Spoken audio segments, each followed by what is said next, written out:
Olá, eu sou Rodrigo Constantino, jornalista perseguido pelo sistema brasileiro, pelo ministro Alexandre de Moraes, e hoje eu tenho o prazer de conversar aqui com 3 advogados que estão envolvidos justamente no fatídico dia 8 de janeiro, onde teria ocorrido aquele golpe de Estado, ou tentativa de golpe de Estado, com patriotas armados com Bíblia, bandeira e algodão doce.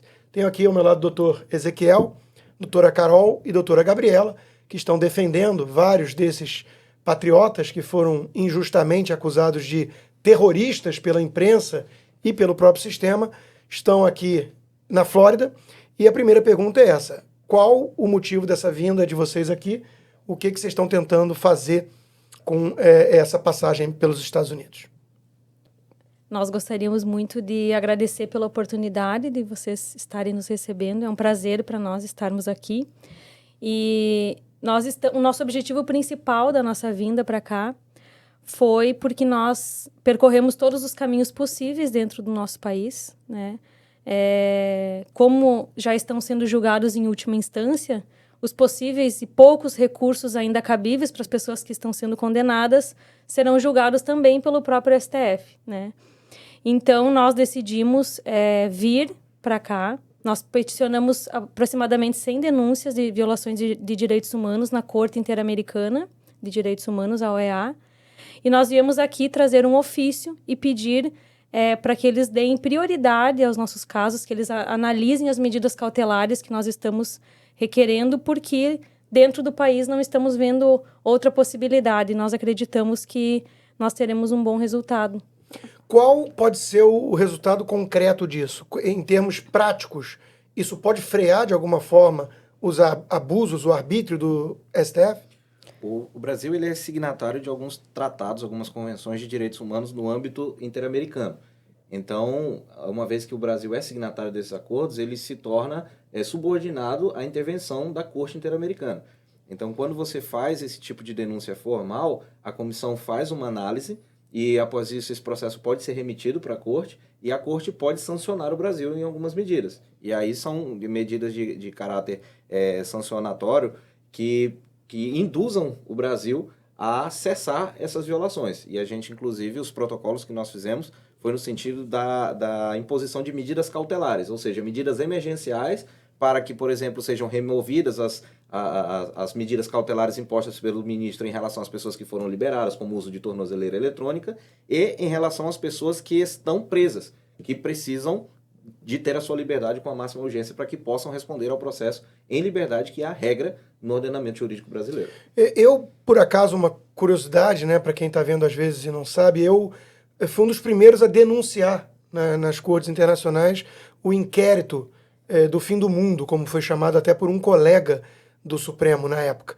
Eu, Flávio Gordon e outros denunciamos, e hoje eu me vejo um alvo desse mesmo inquérito, né? Eu sou investigado, sei lá por quê, corre sob sigilo, que me incomoda, eu adoraria tornar público, e tenho então meu passaporte cancelado, minhas contas bancárias congeladas no Brasil e minhas redes sociais sob censura prévia.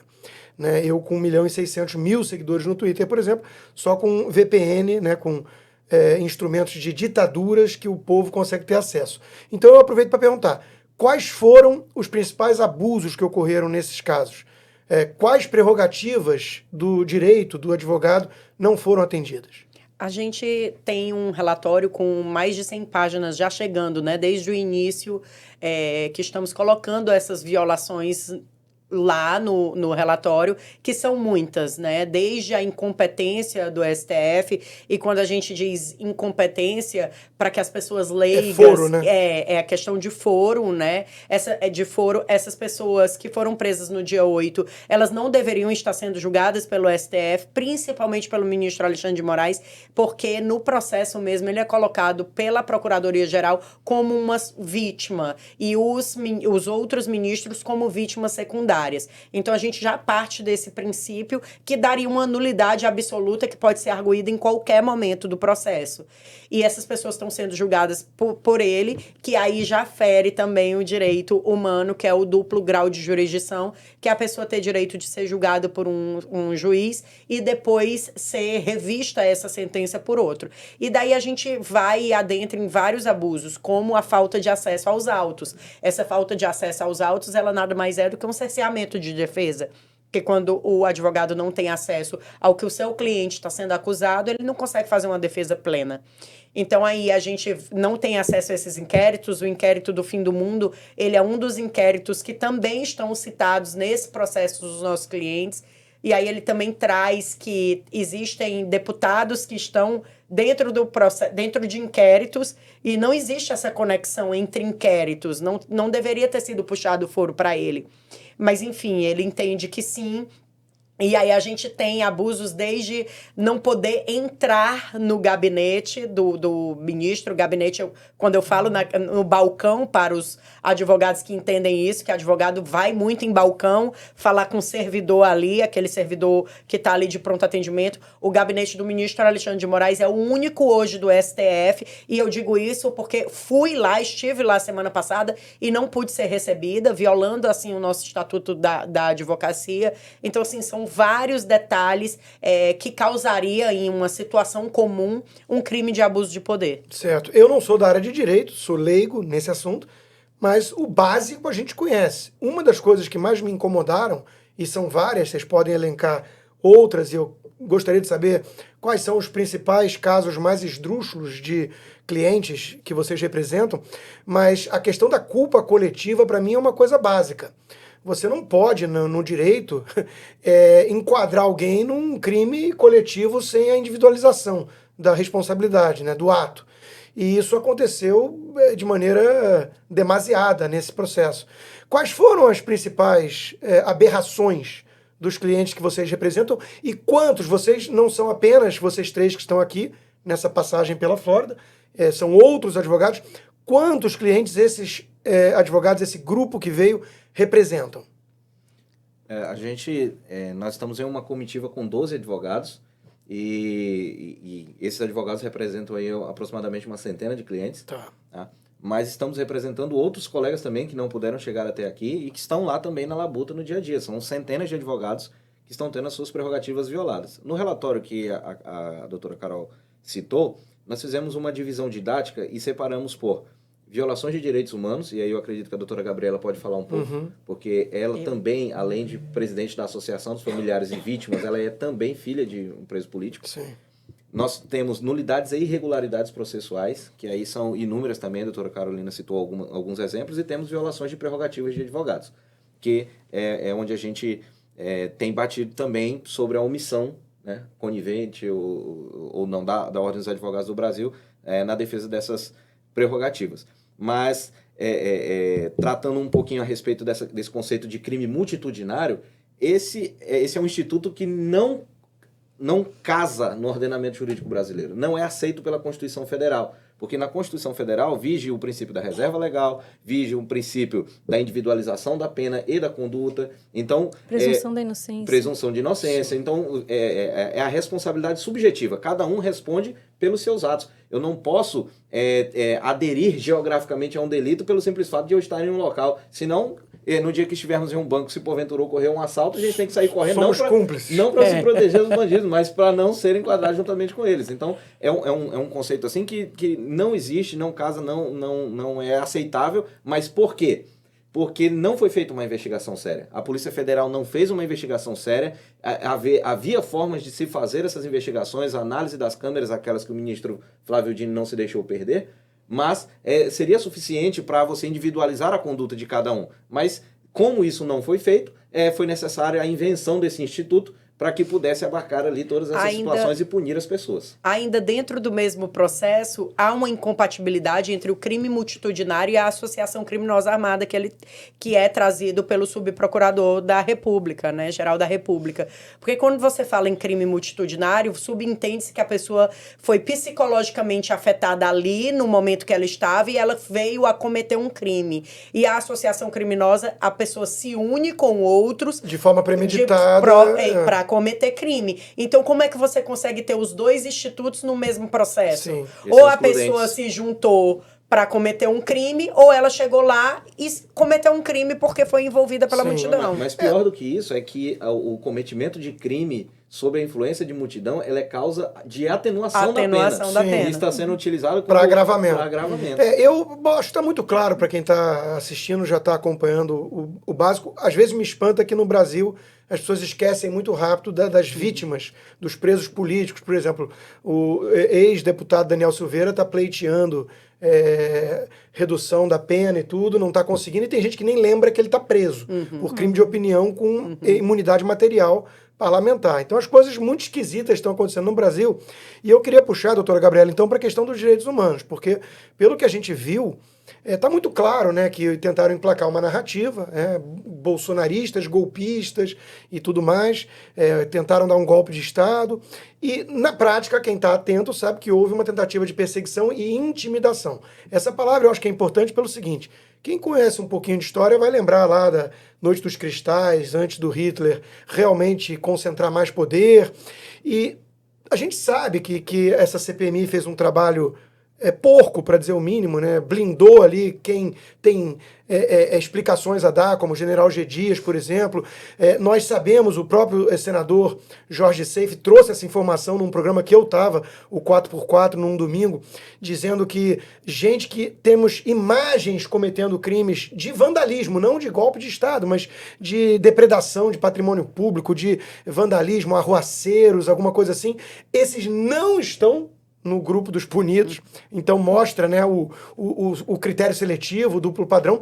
Em compensação, doutora Gabriela, eu vi até a senhora falando já, gente que chegou no dia 9, foi levado, né, gente que entrou ali num ônibus sem saber para onde estava indo, coisas que ferem o básico do básico, né. Eu soube até de um caso, lendo o livro de dos advogados aí que estão defendendo algumas vítimas, de que um motorista sensibilizado com a situação diminuiu a velocidade para permitir a fuga de um passageiro que se deu conta do que estava acontecendo só naquele momento. Levaram todo mundo para aquele galpão, a gente teve acesso a algumas imagens chocantes. Que tipo de direitos humanos foram violados?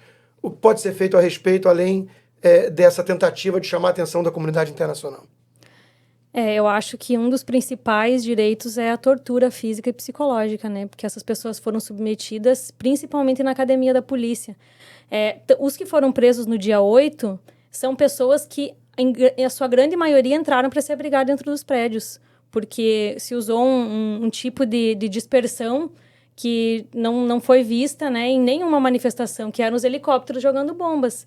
Então, se as próprias testemunhas da acusação dizem que 1.500 pessoas adentraram aos prédios e saíram, né, como deveria-se individualizar as condutas através das imagens? E as imagens não foram disponibilizadas para as pessoas. Então, se eu quisesse provar, por exemplo, a inocência do meu pai, eu não poderia, porque a imagem do saguão ali, ela não é... Nós não temos acesso a essa imagem.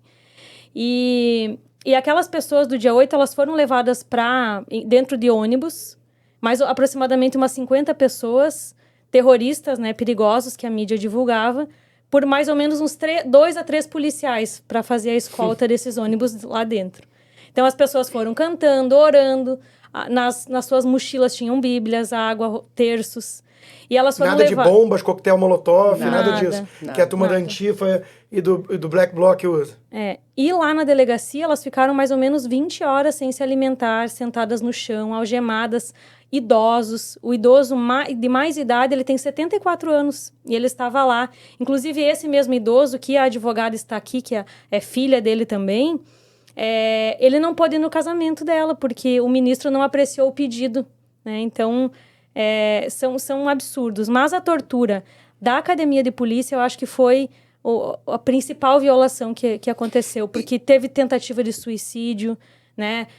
Não teve critério nenhum para 400 pessoas foram liberadas, não teve muito critério ali. Depois as audiências de custódia, a mesma coisa, né? A gente sempre fala que a impressão que a gente tem é que ele jogou para cima e selecionou ali sem critério algum quem saía, quem ficava. Isso é um ponto importante que você toca, porque eu não me sensibilizo com pequenos gestos de suposta generosidade de ditadores, ou terroristas, ou sequestradores. Por exemplo, o Hamas, que é um grupo terrorista que degola crianças, estupra meninas e mata idosos e mutila seus corpos, soltou 2 reféns israelenses e a mídia tratou isso como se fosse um ato de um gesto de grandeza, de benevolência.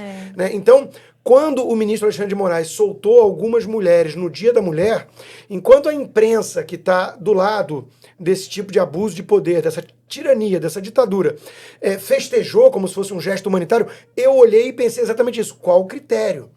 Né? Se solta mulheres porque são mulheres no Dia da Mulher, então estavam presas por quê? Né? Não tem nenhum critério jurídico, não tem nada objetivo. Então nós estamos diante do puro arbítrio. Faço porque quero, faço porque posso. E isso tudo choca quem imagina os senhores e senhoras que são da área do direito. Quer dizer, para que serviu estudar, no caso, ler a Constituição, conhecer o Código Penal, se nada disso está sendo levado em conta, né? E assim, nesses casos das pessoas do dia 9 que foram presas sem nem ter estado, eu tenho uma história emblemática do filho e a nora de uma cliente minha. Ela foi detida no dia 8, né? Na mesma condição dos outros, chegou na Praça dos Três Poderes, estavam os helicópteros jogando, ela subiu a rampa e foi presa. Assim que chegou lá, foi presa. E o filho dela foi no outro dia, acreditando que a mãe tinha estacionado o carro ali no QG, entrou, o policial facultou a entrada dele e da esposa para procurarem um carro. Procuraram, o carro dela não estava lá porque ela não tinha ido para o QG. E quando eles foram sair, o policial disse: vocês só podem sair dentro dos ônibus. E eles 2 foram presos. A esposa dele trabalhou o dia 8 todinho, porque ela é farmacêutica, e ele nem em Brasília estava no dia 8, chegou no dia 9 de manhãzinha. E agora eles receberam intimação da Polícia Federal para poder prestar esclarecimento do que eles estavam fazendo no dia 8. E esse é o detalhe a respeito da observação que o senhor fez sobre as pessoas que foram liberadas no dia 9 na Academia da Polícia Federal. Essas pessoas estão sendo intimadas agora e já estão sendo investigadas também. Então, foi um ato de benevolência na cabeça dele, mas essas pessoas foram identificadas e agora também vão responder criminalmente. E como é que fica a questão daquele acordo que teria sido proposto pela PGR, de que assumindo uma culpa eles teriam penas mais amenas? Isso também é uma coisa típica de ditadura, né? Do tipo, você primeiro tortura, depois prende de forma arbitrária e depois oferece um papel com uma confissão sobre tortura, que você vai ter sua vida normalizada se aceitar que cometeu um crime que não cometeu. Como é que fica essa questão? E não é só aceitar o crime, né? Fazer um curso para aprender o que é democracia, né? Prestação de serviço à comunidade, tem que pagar uma indenização. prestação pecuniária lá que varia de 5 a 50 mil, aí depende de cada caso, eles estão fazendo uma análise. Vocês têm clientes com essa proposta na mesa? Sim. A recomendação é não aceitar. A recomendação foi, o que eu fiz foi uma contraproposta. Eu falei, nós aceitamos a proposta desde que todos esses termos sejam anulados e haja uma cláusula só dizendo que o Estado brasileiro reconhece as irregularidades e violações cometidas nesses casos e se compromete a indenizar material e moralmente todas essas pessoas. Esse é um bom ponto que o senhor tocou aqui de indenização pelo seguinte: o senador Mourão entrou com um pedido de anistia, um projeto que vai ser votado pelo Senado. Quando eu comentei, muita gente estava festejando, elogiando a iniciativa, o que eu acho também uma iniciativa louvável, com uma boa intenção, mas me pegou o ponto da palavra anistia. Anistia é quando você teve ali uma confusão, uma coisa meio década de 60, Guerra Fria, e tiveram dos dois lados abusos, e você depois propõe uma espécie de zerou a pedra. Vamos apagar o passado para viver bem no futuro. Nesse caso, me parece que a única saída legítima é anular esses processos. Porque eles são ilegais, eles são, do ponto de vista jurídico, nulos. Então não há possibilidade de anistiar ninguém, porque ninguém cometeu o crime que está sendo imputado e porque não tem o foro adequado, não tem a individualização da pena, todas as prerrogativas estão sendo ignoradas dos advogados. Então, me parece um caso que, na frente, isso vai ter que ser uma luta do Brasil, das pessoas de bem, dos parlamentares que nos representam, para anular esse processo e eu, de preferência, sonhar não custa muito, né? Eu quero ver os responsáveis punidos, os verdadeiros responsáveis. A anistia, ela pressupõe culpa, né? Você coloca as pessoas no rol, é um perdão judicial, né? Você coloca as pessoas no rol de culpados. Mas, todavia, no momento que a gente está, para essas pessoas, qualquer medida é uma medida que vai aliviar um pouco. Temos pessoas que dizem... mais imediata. Uma solução mais imediatista. As pessoas estão com a espada no pescoço. Estão presas. Tem gente que está presa e a gente ouve afastada de idosos... de filhos. Exato. A gente ouve de idosos dizer acabou a minha vida, como eu ouvi essa semana, Sim. e você não pode fazer nada, porque o que é que você vai dizer para essa pessoa? É inevitável entrar um pouquinho aqui na minha experiência pessoal, porque está totalmente correlacionado a esse caso que vocês defendem. Inclusive, provavelmente, você deve estar em algum dos inquéritos que atraiu a competência desses casos para o STF. E eu quero falar exatamente por isso que a doutora Carol falou ali, né? Porque são vidas em jogo. A gente, às vezes, fala de uma forma meio abstrata, né? E a imprensa lida com isso de uma forma totalmente leviana e irresponsável. Golpistas, terroristas. E são vidas de pessoas normais, trabalhadoras, honestas, nenhuma passagem pela polícia, nem multa nenhum de antecedente. E estão tendo suas vidas destruídas. Isso. Um dos elogios ou feedbacks que eu mais recebo é, poxa, parabéns pela sua resiliência. Eu acho que cada um sabe onde o calo aperta, cada um tem o seu limite. É óbvio que eu tenho algum grau de coragem ou resiliência, mas eu estou aqui nos Estados Unidos, com meus filhos. Então, assim, eu tento me colocar sempre no lado dos outros, no lugar das outras pessoas, e entendo perfeitamente quem não aguenta esse tipo de rojão, né? No meu caso mesmo, eu queria trazer aqui para essa conversa, para ouvir até a opinião de vocês, porque é uma coisa que muito leigo, quando esbarra comigo, às vezes pergunta, pô, mas e o seu advogado está fazendo o quê? Então vamos lá, né? Eu fui arrastado por um processo pelo qual eu não posso comentar muito aqui, porque está sob sigilo, e aí eu cometeria um crime que eu nunca cometi nenhum, né? Então eu não posso entrar em detalhes. Mas, grosso modo, já falei assim, coletânea de tweets é uma coisa ridícula. Com base nisso, medidas preventivas que o Ministério Público, obviamente, não estaria de acordo. Eu já mencionei, passaporte cancelado, contas bancárias congeladas e redes sociais com bloqueio, censura prévia. Quando eu abro uma live, já recebo imediatamente uma medida, um e-mail do YouTube dizendo que a minha live está bloqueada no Brasil por conta de medidas de corte e que foram analisadas pelo YouTube e eles concordaram em suspender. Mas eu não comecei a falar. Eu abri a live 5 minutos antes de eu começar a falar. Então é censura prévia, coisa que a nossa Constituição veda. E aí quando eu conto isso rapidamente para algumas pessoas que sequer estão sabendo dessa situação, eu sei porque eu tenho muitos amigos e pessoas no Brasil que, quando falam do meu caso, mas o Rodrigo ainda tá? E lá se vão 11 meses. E meu advogado tem um engajamento bom aí, vocês devem conhecer, mas ele está envolvido em vários casos desses de abuso, né? De censura e tudo, e não tem o que ele possa fazer. Eu queria que vocês explicassem isso para a audiência, porque não é uma questão do advogado, é uma questão que não há mais um campo de direito em vigência no país, certo? É a questão da não análise, como a Gabriela falou. Eles não analisam. A gente tem o caso do seu Jaime, que a advogada dele está aqui com a gente, a doutora Mariana, que ela já fez mais de 6 petições de pedido de soltura. Inclusive, o Ministério Público se manifestou a favor da soltura dele e o ministro não analisa. Então, assim, até nas nossas defesas que a gente faz, quando ele vai tomar a decisão, ele coloca lá, pediu acordo de não persecução penal, quando a gente nunca pediu isso, entendeu? Então, assim, mostra claramente que ele não analisa os nossos pedidos. Não se trata de questão jurídica. Sim, do seu Jaime, por exemplo, nunca teve pedido de prisão pelo titular da ação penal, que é a PGR. Sempre teve pedido de liberdade. E ele manteve o seu Jaime preso, idoso, com 67 anos. E diante desses fatos, né, dessas evidências de abuso, como é que vocês se sentem atuando no campo de direito quando vocês escutam alguém? E aí eu tenho até que citar nome, porque foi um caso que eu respeito, eu admiro, acho que está fazendo um bom governo, mas aquilo me chocou.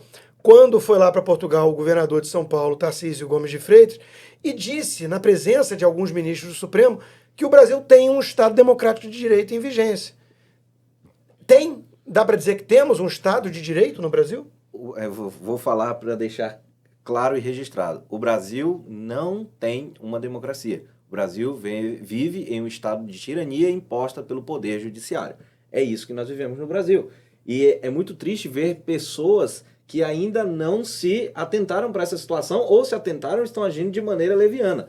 Porque a gente até entende o cidadão que está ali vivendo, trabalhando e colocando a comida dentro de casa, não está muito envolto nas questões políticas, de não sentir ainda esse peso sobre si, esse peso do Leviatã sobre si.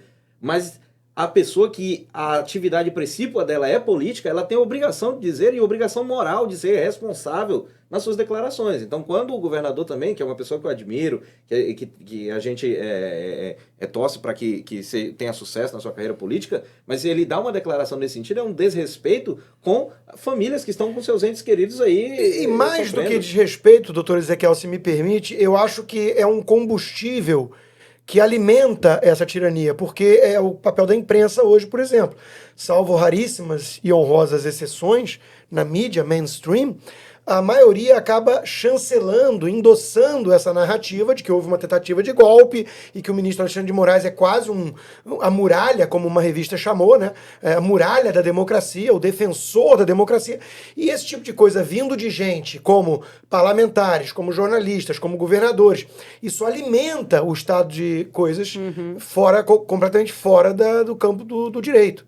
Então, me parece aqui um caso de cumplicidade. Eu já disse, né, em outras ocasiões, e repito aqui, que a turma comunista do PT, o próprio ministro Alexandre, que estão atrás de gente como eu, perseguindo, intimidando, censurando, esses me assustam, claro, porque tem uma caneta poderosa, tem poder e tudo, mas me assusta mais quando vem alguém como o presidente do Senado, por exemplo, Rodrigo Pacheco, fazer um discurso todo empolado, cheio de pose, de que o Brasil vive uma normalidade absoluta. O presidente da OAB foi na ONU para dizer isso, que o Brasil vive uma democracia E aí plena. chegou onde eu queria chegar. O papel da OAB, a omissão da OAB nessa história. Como vocês encaram isso? A OAB, ela tem sido conivente com as ilegalidades. E ilegalidades, a gente sempre menciona o ministro Alexandre de Moraes, mas a gente tem que mencionar também os outros atores, como o subprocurador Carlos Frederico, que é um que está corroborando, inclusive deu entrevista rindo que as pessoas teriam que fazer um curso de democracia, o que é muito grave. E aí, através dessas ilegalidades, né, a OAB, o doutor Ezequiel, mais do que ninguém, protocolou várias denúncias. Várias. E a OAB ficou calada. É um aparelhamento político, ideológico, é isso? Um aparelhamento político, a gente sempre claro. separa, né? Ou é covardia, ou é conveniência, ou é conivência. Mas como era Sobral Pinto que dizia que a advocacia não é para covardes. Exatamente. Nem de carreiristas, E aí, o que aconteceu? Tivemos uma advogada presa há pouco mais de um mês, né? Há pouco menos de um mês, que é a doutora Nalva. Doutora Nalvinha, ela foi presa por advogar, né? A gente pode dizer isso. Esse é o outro ponto que eu queria chegar. Vocês estão fazendo barulho, estão vindo para a comunidade internacional para tentar colocar um megafone e críticas e denúncias embasadas. Vocês temem pela retaliação, pela reação desse sistema podre e carcomido que tomou conta do país? Na verdade, temer sempre se teme, né? Mas a gente tem consciência da nossa conduta. E sempre que a gente traz alguma pauta, a gente traz com robustez de provas. Então, assim, se algo aconteça por conta do sistema mesmo que está passando o trator em cima das pessoas, estamos, digamos que, sabendo dos riscos que estamos correndo. Mas por conta de toda essa falta de liberdade de pessoas como você que está sendo perseguido, não podemos retroceder. Não há como retroceder, porque nos formamos para isso, para defender o direito. Como vocês encararam aquela decisão de fazer tudo no virtual agora? Em vez de ter ali tete a tete, em frente ali a defesa, depois que o doutor Sebastião Coelho deu, digamos assim, uma enquadrada nos ministros e escancarou parte dos absurdos, foi um ato também de total covardia e que fere, na minha visão de leigo, o bom direito, né? Fere na visão de leigo e fere na visão jurídica também. Na verdade, eles se sentiram constrangidos, né? Quando há um confronto com a verdade, o covarde, ele sempre foge, né? E foi o que aconteceu, eles se sentiram expostos ali, porque o que nós estamos dizendo aqui, por exemplo, estava sendo dito na tribuna do Supremo Tribunal Federal. Sim. E eles não aceitaram aquelas verdades sendo ditas e esconderam os processos no julgamento, em julgamentos por plenário virtual, que é um julgamento onde não há audiência. O advogado grava uma sustentação oral lá que, na maioria das vezes, não é ouvida. Nós temos como comprovar isso, por exemplo, colocar uma sustentação oral de 20 minutos, faltando 15 minutos para iniciar a sessão, e quando inicia a sessão, o ministro prolatou seu voto por escrito de 109 páginas. Então, é uma impossibilidade temporal de que ele fizesse tudo isso. Então, nós tomamos a iniciativa de fazer a sustentação oral lá na frente. Então, nós juntamos o grupo de advogados e fomos até a frente do Supremo Tribunal Federal e fizemos lá a sustentação oral, dizendo que se a Corte não abriria as portas para que fizéssemos as defesas dos nossos clientes lá dentro, nós faríamos ali fora. E eu firmei um compromisso naquele dia e vou fazer e convido a todos que quiserem também. Perfeito. Todos os meus clientes, para quem for marcar a pauta de julgamento, eu vou fazer sustentação oral lá na frente. E o doutor Ezequiel mencionou a questão do carreirismo dentro da OAB. Bom, a OAB já existe para, teoricamente, filtrar quem não tem condições de fazer a advocacia, tem a prova da OAB e tudo mais. Isso já seria uma espécie de filtro. É óbvio que toda profissão vai ter o mal profissional, isso é em todas as profissões. Jornalismo, podem ter certeza que tem muita coisa ruim, né? A gente sabe. Como é que ficou isso na questão da defesa desses pacientes, desses clientes de vocês? Porque o próprio Supremo alegou, como uma espécie de pretexto, que havia ali muita incompetência e tudo mais. Prejudicou a causa dos bons advogados o oportunismo de carreiristas que queriam holofote apenas e chegaram lá tentando explorar até a situação de alguns desses clientes? Eu escrevi um artigo para a Gazeta do Povo, chama Os Sommeliers de Sustentação Oral. Porque depois que houve aquelas sustentações orais lá, a gente viu leigos e não leigos, advogados e não advogados, fazendo comentários a respeito da sustentação dos colegas. Inclusive, o ministro foi o primeiro, né? Porque depois de todas as sustentações orais, ele comentou, inclusive insultando os advogados, e a OAB enviou uma nota de apoio ao Supremo. Mas onde é que a gente quer chegar? É um direito do cliente, da defesa e do advogado fazer a sustentação oral, e não importa se o cara vai chegar lá e vai tocar um violão. É o direito dele de fazer aquilo ali. Então, se o Supremo não se sente confortável de fazer esses julgamentos, acha que o STF foi fulanizado, é problema do Supremo. Nossos clientes deveriam estar sendo julgados do TRF1. Se ele quis transformar-se num fórum de cidade interior, é problema do Supremo. Nós precisamos fazer o nosso trabalho. Infelizmente, estamos sendo impedidos. E não há uma incoerência da OAB aí, porque como tem esse filtro que a própria OAB, teoricamente, concede a cada um dos advogados existentes, se ela vai lá e atesta a crítica feita pelo ministro do Supremo de que faltava qualidade nos advogados, então a OAB não serve para nada. Mas eles tiveram uma reunião com todos os presidentes das seccionais do país, lá no Supremo Tribunal, não sei se você viu isso. Não. Mas até hoje nós não tivemos um retorno, né? O ministro não decidiu, eles né? Eles foram conversar com o ministro Alexandre de Moraes. Todos os presidentes do Brasil foram conversar e dizer que a sustentação oral é uma prerrogativa do advogado, não cabe ao ministro dizer se vai ter presencial ou não. Mas isso eles só começaram a se manifestar depois que começou a atingir eles, né, ali. A OAB tem se manifestado quando isso vai ser diretamente também ali prejudicial a eles. Sim. Não foi porque essas pessoas precisam de direitos, precisam que os direitos delas sejam positivados.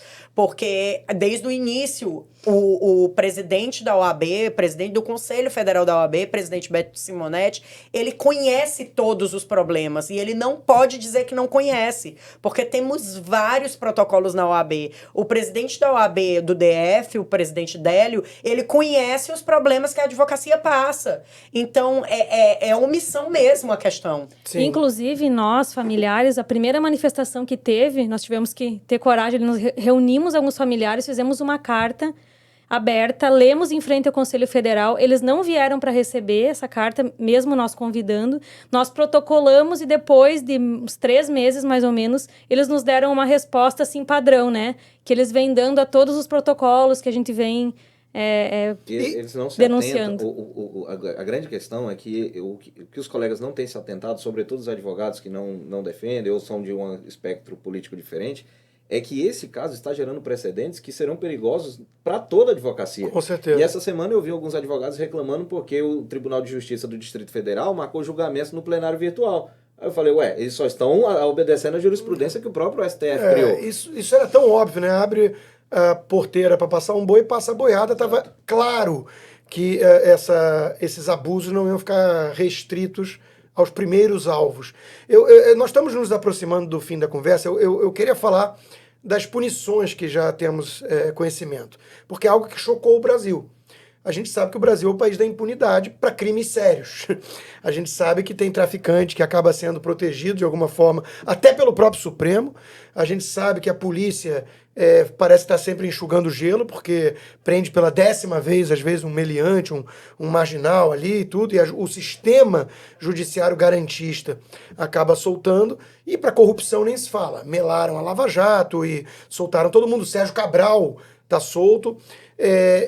A outra lá que esquartejou, matou e esquartejou o marido, teve uma pena reduzida pelo CNJ, pegou 16 anos, e aí vem a primeira punição, 17 anos de prisão. Né? Num país, repito, da impunidade e da impunidade para crimes, que se você quiser forçar a barra, seriam os mais parecidos possíveis, e não tem ninguém que eu saiba preso. Por exemplo, as manifestações violentas da turma do MST, que já teve 30 policiais feridos, quebra-quebra, depredação, invasão, turma do Black Bloc, turma da Antifa. Essa turma ligada à esquerda já fez vários protestos violentos que terminaram em depredação, em violência, e nada aconteceu. E, de repente, vocês começam a ver os primeiros ali julgados por esses crimes, né, pegando 17 anos. Que recado que isso está dando para o país? Eles querem calar, de fato, as pessoas que são oposição ao governo atual. Isso daí é claro. Quem não está enxergando está se fingindo de cego, porque não é não enxergar, tá claro que é uma forma de punir. Mas está surtindo efeito, as pessoas estão com medo de sair às ruas. Exatamente. Então, se você não consegue frear a população, porque não tem como mais, você impõe um medo para que a população se cale. E é isso que está acontecendo. E essas pessoas estão pegando 17 anos por crime de live, como diz o doutor Ezequiel todo o tempo. É um absurdo, porque eu vejo que eles fazem a somatória de quanto tempo essas pessoas vão ficar presas. Não é nem pelo prazo que a pessoa vai lá pegar de punição, mas é o prazo que elas vão ficar presas. Então, o objetivo dele é tirar essas pessoas de circulação, pelo menos pelos próximos 3 anos, que é para elas não participarem também de campanhas políticas, também de eleições. Isso é claramente político. Não, e acho que esvaziar as ruas, né? Porque político tem medo de rua. O Putin na Rússia fez exatamente isso. Ele começou a proibir, com pretextos de associação golpista, esse tipo de coisa, muito parecido até o linguajar. Ele começou a proibir manifestações, que no nosso direito é uma prerrogativa do cidadão, né?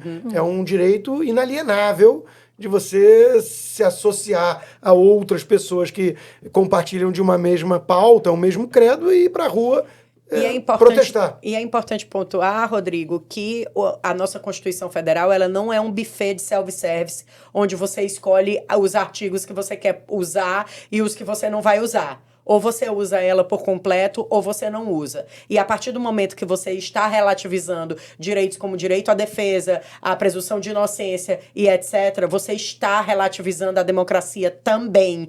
E relativizando os poderes também. E isso é muito preocupante. E as pessoas precisam ficar atentas a isso. Sem dúvida. O que mais me chama a atenção, às vezes, é essa alienação. As pessoas não entenderem em que estágio está o avanço dessa tirania no Brasil. Por exemplo, você fala do pacote, né? A Constituição, exatamente. O artigo 54 é muito claro. A Dilma sofreu impeachment. O ministro Lewandowski, na época, que hoje trabalha para uma empresa muito próxima do próprio PT, foi lá e rasgou a Constituição para preservar os direitos políticos, e ela foi candidata, perdeu para o Rodrigo Pacheco. O ex-presidente Bolsonaro está no segundo caso, sendo julgado para tornar-se inelegível. Né? Um deles foi porque ele marcou uma reunião com embaixadores depois que o ministro Fachin fez o mesmo para tentar apresentar o ponto de vista dele, e o outro caso ele, não dá para separar a figura do candidato e do presidente, ele como candidato foi para as ruas do Rio de Janeiro, e isso está sendo acusado de abuso de poder, sendo que, Imagina o que o PT fez, usou os Correios, não sei o quê. Então, o duplo padrão salta aos olhos. Nós estamos diante de uma perseguição de uma ala do espectro político que é associada à direita. E o que me causa muito espanto é a quantidade de gente mais alienada, isentão, como a gente chama, né? Que tá tudo certo, estão tocando suas vidas e não estão enxergando que se você deu esse nível de poder a essa turma do sistema, isso não vai ficar aí. Isso vai ser o fim da democracia ou do resquício, da pátina, do verniz que resta de democracia no nosso país. Eu tenho dito nas minhas últimas manifestações, e reforço aqui, a gente nunca pode torcer para a guilhotina. Porque a guilhotina hoje está atacando um espectro político, mas daqui a pouco, quando alguma ideia não se alinhar, o poder que está atuante vai guilhotinar quem entrar no seu caminho. E aí ele não vai fazer acepção de pescoço, se é de direita, se é de esquerda. É por isso que a gente luta por um processo democrático, pela defesa da Constituição, porque não é a respeito dos presos de 8 de janeiro. É porque esse grupo hoje foi tirado para Cristo, mas daqui a pouco é para bode expiatório. E eu posso imaginar a decepção de vocês com pares, com colegas do direito que estudaram tudo isso e estão, como aquela turma das prerrogativas, estão por um viés político matando o direito, assim como eu, como jornalista, vejo com muita tristeza colegas meus, pares, pleiteando censura. Porque eles querem, por exemplo, me calar porque eu exponho de alguma forma a contradição deles e a defesa de ideias equivocadas, enfim. Bom, é isso, né? Eu quero agradecer a vocês pela presença, não só aqui nesse bate-papo, mas nos Estados Unidos, para tentar dar voz a esses injustiçados, a esses perseguidos, que são os clientes de vocês, e desejar boa sorte, né? Espero realmente que isso consiga produzir algum tipo de efeito benéfico, porque estamos... eu tenho lugar de fala. Estamos vivendo tempos sombrios e, de novo, né, é o básico do básico. Né, ter direito de ir e vir, de se expressar e não pagar com a sua vida por uma opinião. Né? Então, muito obrigado a vocês. Nós que agradecemos. Muito obrigada. Obrigada. É isso aí, turma. Até a próxima.